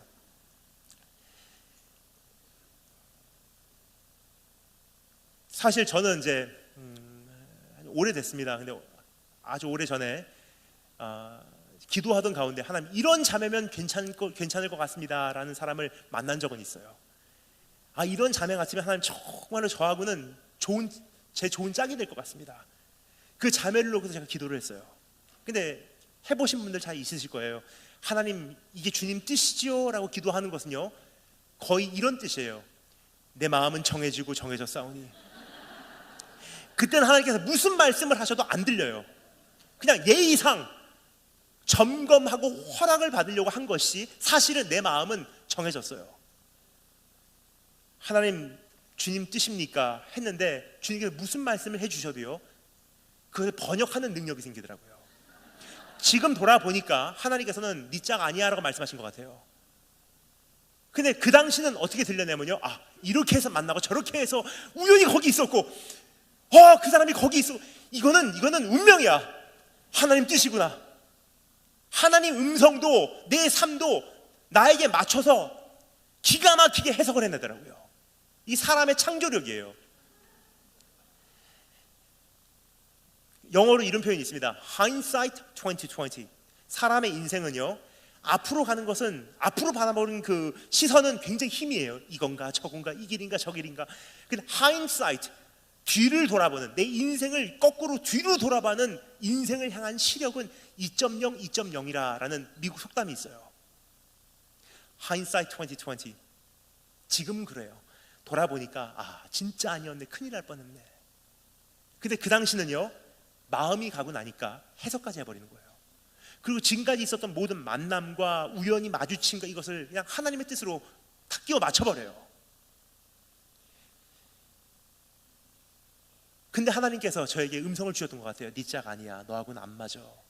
사람은요, 자기가 원하는 음성을 듣게 돼 있어요. 지금 돌아보면은 제가 이렇게 했더라고요. 듣기 싫어요. 근데 우리 하나님은요, 굉장히 인격적인 분이세요. 그래서 우리에게 가장 큰 심판 중에 하나가 어떠한 형태이냐, 내가 원하는 것을 그냥 주시는 게 가장 큰 심판 중에 하나예요. 저에게는 듣기 싫어요 하니까 그래, 말 안 할게. 그때부터 얼마 시간이 지나갑니다. 한동안 시간이 지난 후에 소름이 끼치는 경험을 했어요. 설교를 준비하려고 말씀을 펼쳤는데요, 하나님 음성이 안 들려요. 여러분, 이게 인격적인 관계예요. 왜냐? 인격적인 관계가 무엇이냐면요, 한 부분은 받아들이지 않고 한 부분은 받아들이고, 내가 원하는 것은 내가 그 사람 말을 청종하고 듣기 싫은 것은 안 듣는다는 것은 인격적인 관계가 아니에요. 만약에 제가 누구에게 이렇게 말한다면, 이런 남자가 있다면 여러분 어떻게 생각하시겠습니까? 사랑하는 여인에게 이런 남자가 만약에 있다면 어떻게 판단하시겠어요? 당신은 외모도 아름답고 정말 옷차림 패션도 최고고 정말로 당신을 보면 내가 정말 세상에 이렇게 아름다운 여자가 있는지 모르겠어. 그런데 말할 때 입을 열잖아? 정말 정이 떨어져.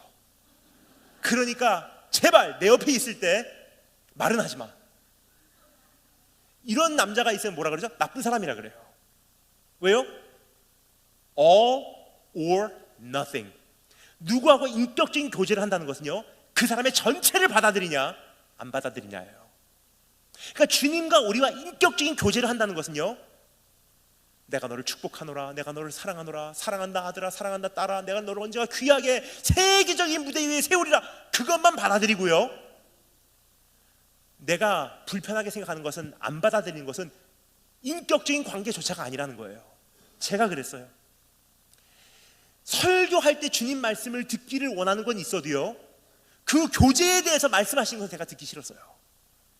근데 하나님은 어떻게 하십니까? 인격적인 관계를 하시기를 원하시는 분이시기 때문에 말씀 안 하시더라고요.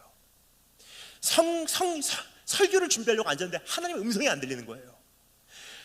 성경을 봐도 남이 이야기가 다른 사람에게 전해진 것 같이 들리고요, 말씀을 읽어도 심장이 메어지거나 뛰지 않고요, 눈물은 메말라 버리고요, 너무 어둡고 캄캄해서 하나님 얼굴이 보이지 않고요,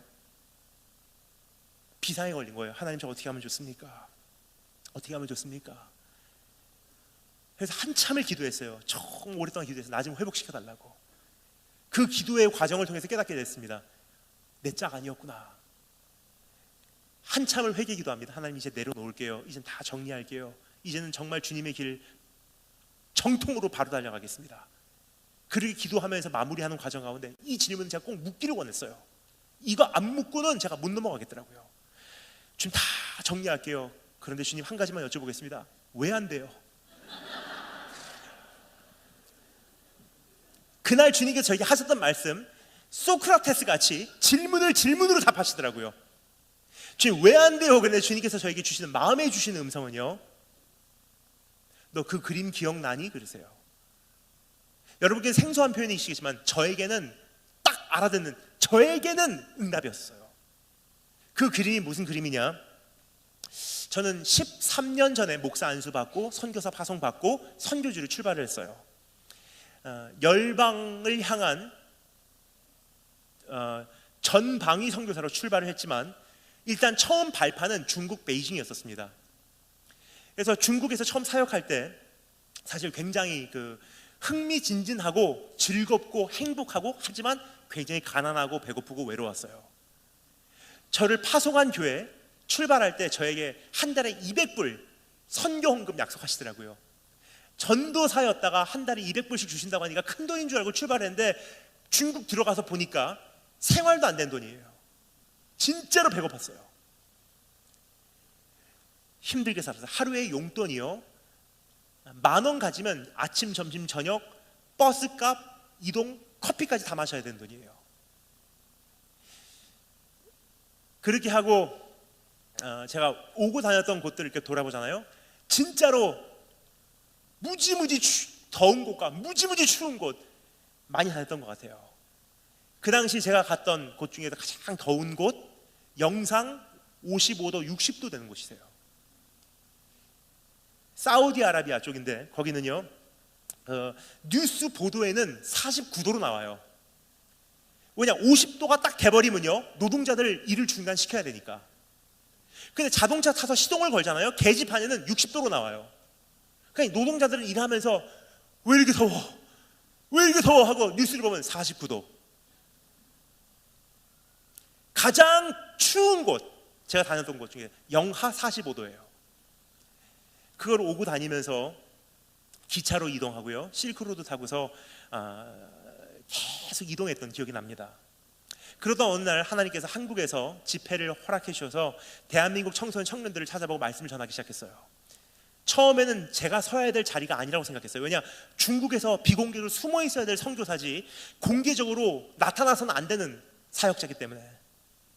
근데 어느 날 하나님께서 제 마음에 책망을 주는 것이요, 주님께서 영향력을 주시고 언제까지 되실지 모르지만 이 시기에 영향력을 맡기시고 강단에 세우셔서 전할 메시지를 주셨는데 나는 중국에 있어야 될, 숨어 있어야 될 선교사입니다 있는 것도 불충실한 것 같더라고요. 그래서 강단에서 말씀을 외치기 시작했어요. 그렇게 오늘까지 이제 이어져 왔는데 제 안에 한 가지 정리된 게 있습니다. 그것은 무엇이냐면요, 이렇게 공식적으로 말씀을 전하는 것도요, 조금 전에 말씀드렸듯이 시대가 급속도로 악화되고요, 어느 순간 부르는 곳도 줄어들고 교회들도 없어지고 성도들의 숫자도 굉장히 많이 줄어들 거라고 저는 생각을 해요. 따라서 지금 제가 이렇게 다니면서 말씀을 전하는 것은요, 일할 수 있는 낮이기 때문에 하는 일이지 반드시 일할 수 없는 밤이 온다고 생각하고 있어요. 즉 제가 하는 이 공개 사역은요, 유효기간이 있는 사역이고 만료일이 존재하는 사역입니다.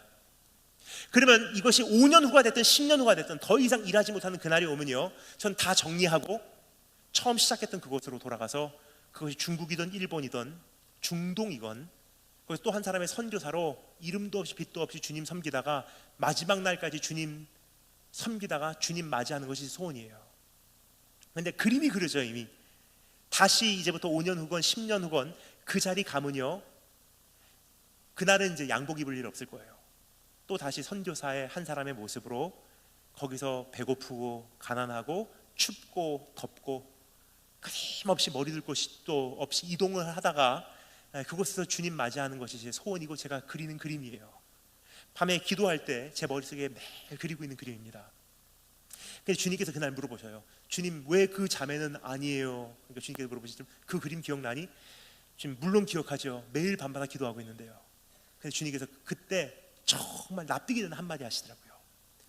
그 자매는 그 그림에 너와 함께 있을 만한 사람이 아니야. 선교지에서 함께 배고프고 목마르게 달려갈 만한 존재가 아니라는 거예요. 한마디로 이해가 됐어요. 그리고 그날로 딱 정리해버렸어요. 참 많이 눈물이 나오더라고요. 왜요? 그리워서 아니에요. 전 그때 처음으로 확신했어요. 내가 주님을 여기까지 사랑하는구나. 최근에 이런 생각을 합니다. 제가 참 좋아하는, 제가 존경하는 사모님이 한 분 계세요. 이분과 이제 그 목사님 네 분과 제가 가끔 만나서 이렇게 제가 교제를 하는데, 제가 그 사모님을 보고서 제가 가면 갈수록 내 사모상이다 하는 생각을, 야, 이런 분이 내가 시대를 잘못 만났나. 그 목사님하고 벌써 35년 이상을 결혼 생활 쭉 해오신 분이신데 연세가 있으신 사모님이세요. 근데 지금도 인천 송도 한 복판에서 띠매고 이 추운 겨울에 거의 360을 외치세요. 사모님께서 전도하시고요, 목사님 밤 12시부터 새벽 5시까지 계속 기도하세요. 추운 날 인천 송도 내려다보이는 언덕에 올라가서요, 밤을 새고서 철야를 하세요. 사모님 함께 동행하시고요. 그리고 사모님과 대화를 하는데 이렇게 말씀하시더라고요. 저는 목사님 지금도 정말 주님을 사랑하고 이게 35년 동안 이 불이 꺼지지가 않아요. 35년 동안 외치는 것, 전도하는 것, 전도지 뿌리는 것, 그리고 열매를 실제로 맺는 것 한 번도 그친 적이 없대요. 그리고 목사님하고 35년 이상의 결혼 생활 동안 뭐 사줘, 뭐 먹고 싶어, 어디 가자, 이벤트 해줘, 생일 축하해줘, 선물해줘 말한 적이 한 번도 없대요. 그런데 촌스럽고 세련되지 못했냐? 그것도 아니에요. 그분께서 이렇게 말씀하세요.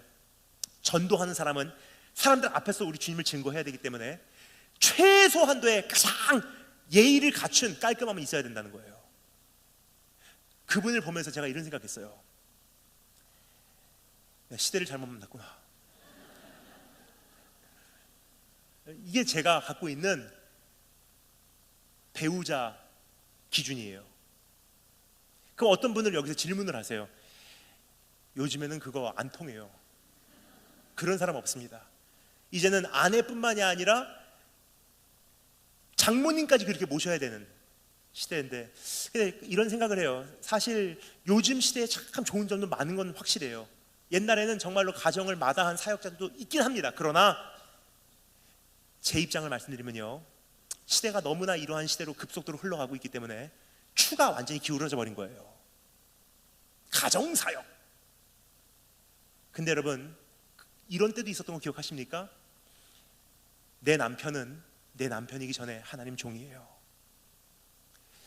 내 남편은 내 남자이기 전에 하나님의 종이에요. 그러니까 먼저 주님 섬기십시오. 난 뒤에서 기도하겠습니다. 내조하겠습니다. 이게 제가 갖고 있는 사모의 사모상이에요. 어떤 분이요, 그럼 결혼 못합니다라고 얘기해요. 그래서 제가 말씀드리기 원하는 게 바로 이 내용입니다. 저는요, 안 해요. 안 해도 괜찮다고 생각해요. 어제까지 이런 대화를 나눴어요. 사랑하는 제자하고 이런 대화를 나눴어요. 그 목사님 어떻게 하실래요? 나중에 다 떠나고 연세가 드신다 혼자 나면, 제가 진짜로 고민하고 있는 것은요, 그때까지 하나님께서 주시겠지만 그때까지도 저에게 짝을 안 주시면요, 저 한 가지 주님 앞에 기대하고 있는 것, 그때까지도 제가 결혼 안 하면요, 수도원 들어갈까. 뭐 그러면 제가 무슨 거기서 숨어서 기도할까? 아니에요. 말씀은 전하되 생활은 형제들하고 정말 기도하고 말씀 읽고 기도하고 말씀 읽고 밭에서 일하고 기도하고 말씀 읽고 밭에서 일하고, 이거 행복한 인생 아닌가? 여러 가지 말씀드리면 어떤 분들은 굳이 그렇게 할 필요가 있나 생각을 하세요. 근데 제가 말씀드리기 원하는 내용이 바로 이것입니다. 제가 처음 부르심을 받을 때 행복이 기준이었다면 이미 결혼하고도 남았어요. 사역자는 행복이 인생의 목적이 아니거든요. 하나님 영광이 목적이지. 그럼 하나님 영광에 조금이나마 빗나가는 결혼은요, 전 안 해요.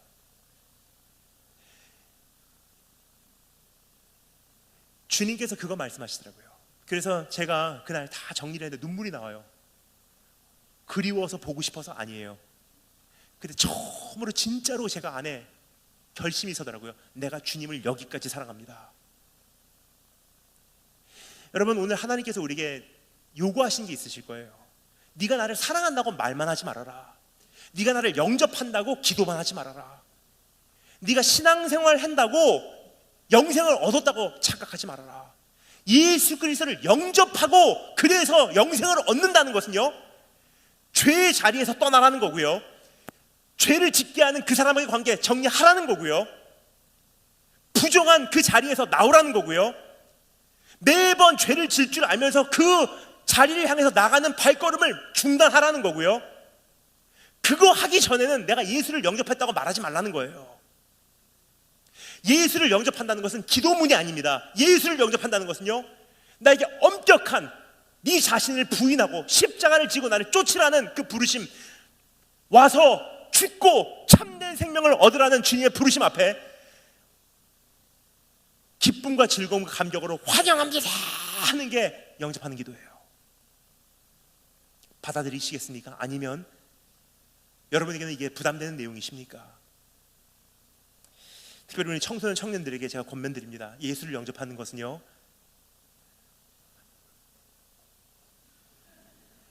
캠프 가면 참 많이 보는 광경이에요. 그리고 내가 예수를 영접했다고 착각을 해요. 붕붕 뛰는 시대예요. 근데 예수를 영접하는 것은요, 사실 안 뛰어도 괜찮아요. 안 뛰어도 괜찮아. 다윗같이 춤 안 춰도 괜찮아요. 예수를 영접한다는 것은요, 나를 부정하게 하는 여자친구의 관계 정리하는 게 예수를 영접하는 거예요. 나를 더럽게 하는 남자친구와의 관계 오늘로서 헤어지는 게 예수를 영접하는 거예요. 예수를 영접한다는 것은요, 오늘도 내 정신을 혼미케 하는 게임 중독 그 현장에서 피 터지게 한번 싸워보는 게 예수를 영접한다는 뜻이에요. 예수를 영접한다는 것 쉽게 말하지 말라는 거예요. 왜냐, 예수를 영접한다는 것은요, 그 당시 예수를 영접한다는 고백은요, 생명 내려놓겠습니다는 고백이었기 때문에, 오늘 하나님 앞에서 내가 정말로 예수를 영접하고 있는지 내 자신을 한번 살펴보시는 축복이 있을 주님으로 축원합니다. 마지막 세 번째 따라 전파했습니다. 나는 예수 그리스도를 믿고 있는가? 우리 마지막으로 10절부터 12절 말씀 함께 읽도록 하겠습니다. 10절부터 12절 말씀 함께 한 목소리로 읽겠습니다. 준비하시고 시작.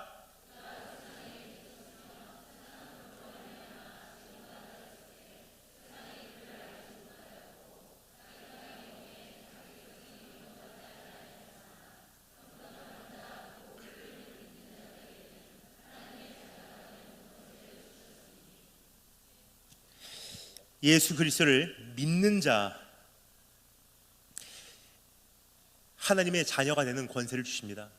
자, 그런데 여기서 말하는 믿는 게 뭐냐는 질문을 합니다. 많은 분들이 이렇게 생각을 하세요. 믿는다 그러면 하나님의 존재를 믿습니다. 하나님께서 천지를 창조하신 것을 믿습니다. 나는 무신론을 믿지 않겠습니다.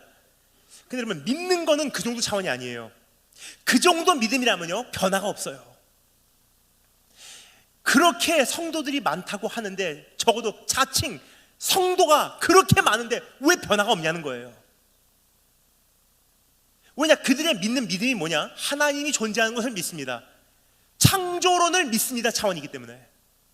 근데 야고보서에서 뭐라고 말하죠? 사탄 마귀도 하나님이 살아계신 것을 알고 두려워 떠느니라 그래요. 즉 내가 가지고 있는 믿음이요, 단순히 하나님이 존재하는 것을 믿는 정도라면 사탄 마귀가 소유하고 있는 기본 상식보다도 못하다는 거예요. 그럼 성경에서 말하는 the saving faith, 나를 구원하는 믿음은 도대체 무엇인가? 더 정확한 표현이 존재합니다. 믿는다는 것을 가장 정확한 표현으로 따라하시면서 했습니다. 예수를 신뢰하는가? 존재를 믿는 것은 최고 기본이고, 하나님을 믿는다는 것은요, 난 주님을 신뢰합니다라는 표현이에요. 그러면 여기서 무엇을 신뢰하는 걸까요? 하나님의 성품을 신뢰합니다. 주님의 속성을 신뢰합니다. 하나님의 신실하심, 하나님의 좋으심, 하나님의 의로우심, 하나님의 정확하심, 하나님의 영원하심, 하나님의 내 삶 속에 개입하심, 나와 함께하심, 하나님의 공의로우심, 하나님의 의로우심, 하나님의 거룩하심, 그것을 신뢰합니다라는 게 진짜 이루어지잖아요. 그 삶이 어떻게 변하는지 설명을 드리겠습니다. 우리 청소년 청년들은요, 근본적으로 목마름이 있어요. 그것을 열정이라고 부릅니다. 이 열정을 채우기 위해서 발휘하는 에너지가 표면적으로는 이 공허함을 위해서, 채우기 위해서 몸부림치는 에너지가 표면적으로는 열정이라고 우리가 부르는 것입니다. 그래서 우리 청소년 청년들은요, 열정이 있어요. 자, 그런데 그 열정을 보통 일반적으로 우리가 감사합니다. 화장실 갔다 오셔서. 열정이 있기 때문에 우리가 일반적으로 생각할 때는 이상이 있어요. 이런 열정을 가지고 있고 이것을 내가 충족시키기 위해서는요, 이런 인생 살고 싶어. 여행도 자주 다니고요. 거기까지 환경이 되지 않기 때문에 SNS가 그렇게 많이 활성화되고 있는 거예요. 나는 그렇게 살지 못하지만 그렇게 사는 사람들을 간접적으로 접하는 거예요. 그리고 그 사람들이 하는 운동을 나도 동참해보고 싶잖아요. 좋아요만 누르면 왠지 나도 뭔가 한 것 같아요. 네, 우리 아이들 이동하고 있기 때문에 잠시만 기다리도록 하겠습니다. 예, 제가 다니는 집회에 대해서 잘 아시는 분들은 제가 왜 이렇게 멈추는지 아실 것입니다. 제가 일반에 이렇게 집회 가면요, 우리 기쁨의 동산 교회는 참 좋으신 분들, 잘 웃으시는 분들 계시니까 제가 참 편안하게 집회를 하는데, 제가 일반 이렇게 집회를 다니면요, 꼭 세 가지 첫날 부탁드리는 게 있어요. 모든 이동을 삼가해 주십시오. 물 마시지 말아 주십시오. 그리고 핸드폰 내려놔 주십시오. 근데 제가 이 말씀은 드릴 필요가 없어서 말씀을 안 드린 거예요. 단지 오늘 우리 청소년부 이동하는 것, 그리고 우리 자녀들 이동하는 것만 제가 잠시 중단을 했습니다. 우리 청소년들은요, 그 답답합니다는 거. 열정이 있기 때문에 이런 인생을 살고 싶고, 나도 날아다니고 싶고, 나도 유학 가고 싶고, 나도 썸바디가 되고 싶고, 나도 뭔가 인생에 특별한 일을 벌이고 싶고, 나도 사람들에게 인정받고 싶고, 나도 뭔가 막 아드레날린이 막 넘쳐나는 일을 해보고 싶고, 스릴을 해보고 싶고, 모험해보고 싶고, 다 있어요. 근데 못하니까 좋아요. 흉내라도 내보려고 하고 허세라도 해보고 싶은 거예요. 그게 우리의 지금 자녀들 안의 모습이고요, 자녀들을 떠나서 사실 내 모습이기도 해요. 그런데 우리의 삶의 현실은 다 다르잖아요. 굉장히 많이 동떨어져 있어요. 내 현실은 무엇입니까? 부모님들은 자녀 돌봐야 되고, 어디 못 가고, 가난하고, 학교고, 내 이상은 하늘을 두 날개 치고 날아다니는 건데, 내 현실은 질병 있는 아빠 옆에서 돌봐드려야 되고, 어디도 못 가고, 가난 속에서 씨름해야 되고, 반복되는 지루한 삶에서 그냥 내 인생에 무슨 의미가 있을까? 오늘도 또 이렇게 끝나네. 무슨 의미가 있을까? 이게 오늘도 똑같이 지루하게 끝나네. 내 인생은 지금 어디를 향해서 가고 있는 건가? 씨름을 해요. 그래서 우리가 막 몸부림침이 시작되는 거예요. 어디론가 가고 싶고 다른 사람을 만나보고 싶고 새로운 만남이 생기면 뭔가 할 것 같고 이 공허함이 있는 거예요. 근데 하나님을 신뢰한다는 것이 이런 뜻이에요. 하나님, 주님께서 나에게 재워주신 구역이 아름답도다. 그러면 하나님, 나 여기서 안 움직여요. 하나님께 나에게 허락해 주신 이 아빠 내가 돌볼게요. 하나님께 나에게 허락하신 이 생활 충실할게요. 아직 내 삶에 두 날개 주시지 않았다면 괜찮아요. 나 안 날아갈게요. 유학의 길을 닫혀요? 괜찮아요. 하나님 성실하신 분이고 신실하신 분이고 정확하신 분이시니까 여실 때까지 난 여기서 묵묵히 지켜내겠습니다. 주님께서 나에게 주신 현장이 병상이라면 거기서 예배자로 살면 되고요. 주님께서 나에게 주신 것이 가난이라면요, 묵묵히 가난하면서도 그 안에서 자족하는 법을 배우는 것 주님의 뜻이고요. 나에게 주신 것이 불행한 가정이라면 묵묵히 그 안에서 내 자리를 지켜내는 것이 주님의 뜻이에요. 근데 이것은 주님을 향한 신뢰가 없이는 할 수 있는 일이 아니에요. 주님 신실하신 분이시고 내가 여기에 온 것은 우연이 아니고 정확하신 하나님의 손길이고 나를 미워하시는 분이 아니고 내가 근심케 하는 것이 하나님의 뜻이 아니라 하나님의 본심은 이것이 아니구나. 하나님 나를 사랑하시는 분이시고 나와 함께 하신 분이시고 높이시기를 원하시는 분이시고 주님을 그렇게 신뢰하면요 견디게 돼 있고요, 이기게 돼 있고요, 변화되게 돼 있고요, 세상을 정복하게 돼 있고요, 인생을 돌파하게 돼 있어요. 그러니까 믿는다는 것은요 그냥 하나님의 존재를 믿습니다가 아니에요. 믿는다는 것은 사실 능력이에요. 믿기 때문에 세상을 정복하는 것이고, 믿기 때문에 기다릴 수 있는 것이고, 믿기 때문에 온유할 수 있는 것이고, 믿기 때문에 인내할 수 있는 것이고, 믿기 때문에 고난을 정복할 수 있는 거예요. 그래서 여러분 정말로 그 믿냐는 질문은요 하나님의 존재를 믿습니다가 아니에요. 내 삶에서 신뢰하기 때문에 묵묵하냐, 신뢰하기 때문에 오늘 참아내냐, 신뢰하기 때문에 인내하냐, 신뢰하기 때문에 기다리고 있냐, 그게 믿는다는 뜻이에요. 오늘 세 가지 살펴봤습니다. 예수 그리스도를 알고 있는가, 영접하고 있는가, 믿고 있는가. 근데 오늘 한 가지만 마지막으로 말씀드리고 말씀하시도록 하겠습니다. 오늘 이 말씀 보면요 가장 중요한 부분에서 이렇게 기록이 되어 있습니다. 제가 읽어드리겠습니다. 이런 사람들은, 이 영접하는 사람들, 믿는 사람들, 하나님을 아는 사람들은, 하나님의 자녀를 하나님의 자녀가 되는 권세를 얻는 사람들은 혈통으로나 육정으로나 사람의 뜻으로 나지 아니하고 오직 하나님께로 난 자들이니라. 무슨 뜻이냐면요 개선해서 이루어진 삶이 아니라는 거예요. 우리가 가지고 있는 이 구원의 개념이요 개선이라고 생각하는 분들이 굉장히 많습니다. 노력하면 돼, 열심히 해봐야지, 오케이 오늘부터 화이팅이다. 누구의 성공감 듣고 잘 적어서 나도 이렇게 한번 살아보자, 적용해보자. 근데 신앙생활은 그것으로 이루어진 게 아니래요. 혈통으로나 사람의 육정으로나 사람의 뜻으로 개선돼서 영생에 이루는 삶이 아니라는 거예요. 어떻게요? 오직 하나님께로 난 자들이니라. 무슨 뜻이냐면요 성령 받고요, 주님 개입하시고요, 은혜 입고요, 기적적으로 뒤집어져서 중생하고 거듭나지 않으면 믿을 수도 없고 알 수도 없고 진짜로 영접할 수도 없다는 거예요. 그래서 우리의 기도가 이제 정해졌어요. 무엇이냐? 그럼 오늘부터 한번 믿어봐야지가 아니에요.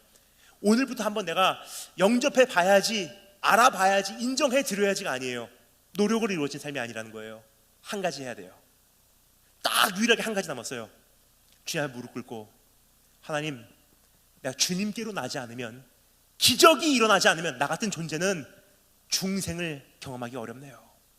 나 같은 존재는 개선이 아니라 중생을 해야 되는데 거듭나지 않은 것 같아요. 하나님, 우리 청소년들께 잘 말씀드리고 싶습니다. 중생을 하잖아요. 진짜로 거듭나잖아요. 주님 진짜로 만나잖아요. 사람은 변화되게 돼 있어요. 그때까지는 열심히 노력해 봐야지, 착하게 살아봐야지, 오늘 죄 짓고 회개를 해봐야지예요. 주님을 진짜로 만나면요 사람의 인생 뒤집어지더라고요. 근데 이것은 내 힘이 아니고 내 노력도 아니에요. 내가 해야 되는 내 역할 딱 한 가지예요. 이 부흥회를 통해서 주님 앞에 무릎 꿇으시기 바랍니다. 골방 찾아 들어가시기 바랍니다. 각 사람마다 하나님 얼굴 찾으시기 바랍니다. 마지막 말씀 마치며 이 부탁을 꼭 드리고 싶어요. 무슨 부탁이냐? 부흥회 때 우리가 보통 이런 개념을 갖고 있어요. 이 부흥회가 만병통치약이다. 와서 이 부흥회 3일 동안 말씀으로 내가 은혜 받고 이 부흥회가 끝남과 동시에 한번 새 출발해보자. 아니에요. 제가 이 부흥회에 맡은 역할은요, 기준이 존재한다는 사실을 소개해드리는 게 제 역할이에요.